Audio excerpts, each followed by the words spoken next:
You just found the most delicious beef and chicken filling for samosa and spring roll.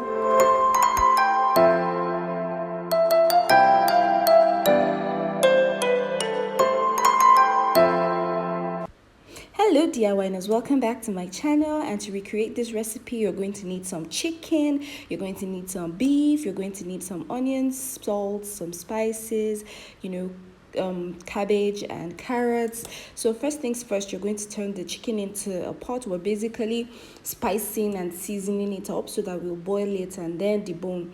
But let's not get ahead of ourselves. Like I said, we're going to be making the perfect fillings for your samosas and your spring rolls. Now, whether you want to start this as a commercial business or you want to make it for family, this is definitely a recipe you want to save. So yes, we're going to be cooking it simultaneously, and I'm adding onions to the beef, some curry, thyme, salt, Maggi, seasoning cubes basically. And you're just going to add some water and going to allow that to cook. While that is cooking, you're just going to give that a good mix, and when that is ready, we're going to start to debone. So deboning is simply removing the meat part from the bone so that when we use the food processor to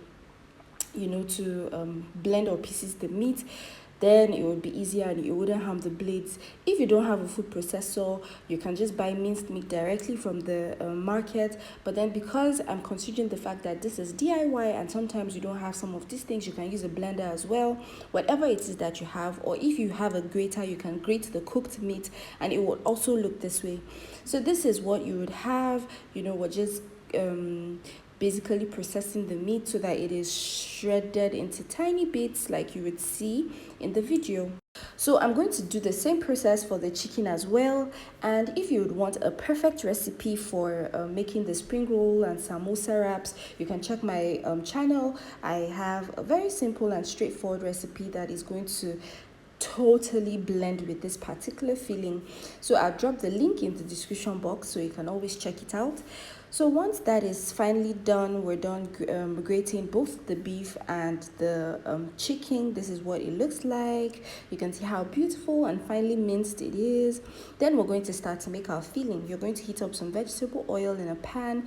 Then you're going to add the beef that we have shredded. You're going to continue to toss this from side to side until it starts to fry a bit. It gives this a very nice crispy feel in your samosas. So you're going to do that for a while. You're going to stir and toss, and then you're going to start to add the vegetables that we shredded earlier. So you're adding cabbage, and then you're going to add carrot later on. You're just going to add a little bit, and that's it, guys. You're going to add that and just mix and mix and mix and stir to combine so it doesn't burn. You can add a seasoning cube or salt, whichever you prefer if you would want more, but I almost didn't add anything because the meat was well seasoned. But you can always add maybe one or half a seasoning cube, as the case may be. Then you're going to stir that, and once that is over, you're going to add the carrots and you're going to mix that. Just look at how beautiful it is. I mean, you can be creative. Whatever you want in your filling, you can go ahead and use it. But like I said, this is the perfect filling recipe that I use, and especially if you're going to go commercial, you'll definitely want to try this. So we're basically going to repeat the same process for the chicken, and this is me adding the cabbage, and you're going to toss and mix that to combine. Then you're going to add the carrots as well, and you're going to mix that to combine, and just like that, both your beef and chicken filling is perfectly ready. So you can use the beef filling for your samosas, and then you can use the chicken for your spring roll fillings. But if you just want just vegetables, you can do that as well. So I hope you learned a thing or two from this video. If you haven't liked my video, please like the video. If you haven't subscribed, subscribe as well. Thank you so much for watching. I look forward to hearing from you in the comment section, and I'll see you in my next post. Bye.